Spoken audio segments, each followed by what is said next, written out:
All right, well, here now via Skype, speaking on the international response to the U.S.'s new settlement policy, please welcome diplomatic correspondent from the Israel Hayom Daily, Ariel Kahana. Hello, guys. How are you? I'm doing very well. How are you? All right, so I'm okay. Ariel, so tell us, what are the biggest reactions that came out following Pompeo's statements?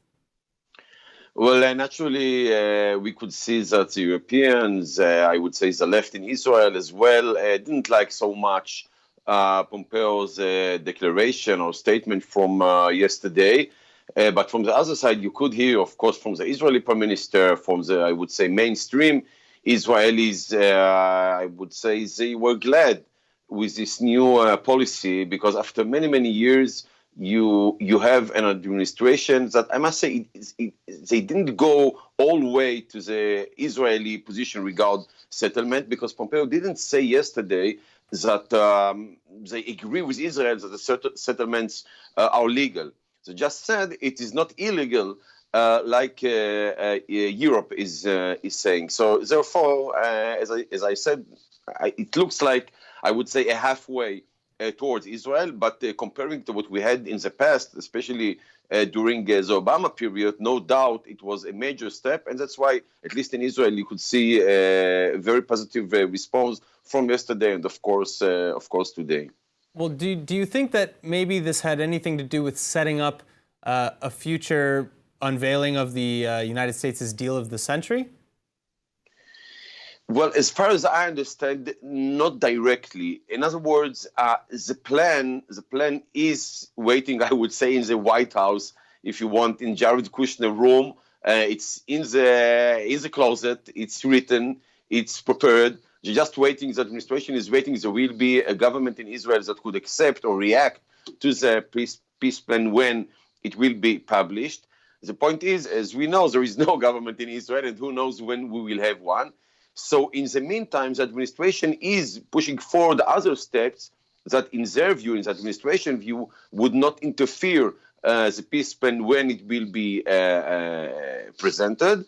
And what we saw yesterday, in their view, is such a step. They have no ties with the Palestinians. Abu Mazen, Mahmoud Abbas is boycotting the administration. So they have actually no reason why not to make this change regards the legal position of the settlements and Judea and Samaria. But if we know this, if this scenario will happen, that we will have a government in Israel, and the administration will publish the peace plan, and negotiations between Israel and the Palestinians will begin, and who knows if it will happen ever. So then we will have to see how the statement from last evening is related to the peace plan. But all that, as you can see, is so theoretical so far.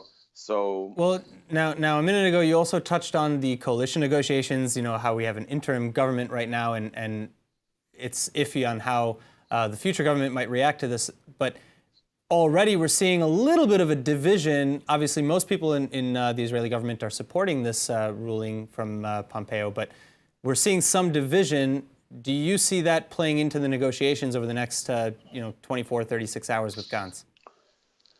No, I mean, in a way, there was divides. There was difference last evening, Israeli time.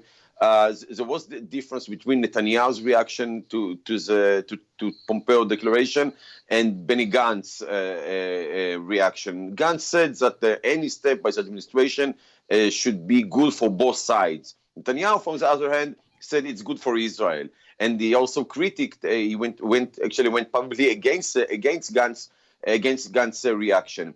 But all that, I believe, won't have any impact on the negotiations to establish a unity government here in Israel. By the way, while we are talking, there are a few developments that might bring us to a government after actually almost a year. I'm not sure, but comparing to what we had until today, until a few hours ago, I would say, something is moving on. Anyhow, the issues about whether we will have or will not have a new government are, Netanyahu's legal position, the rotation, when Netanyahu will leave his office, if at all, etc., etc. The policy regarding Palestinians, I would say, is far from being first, second, or even third priority. All right. Ariel Kahana, thank you so much. Thank you.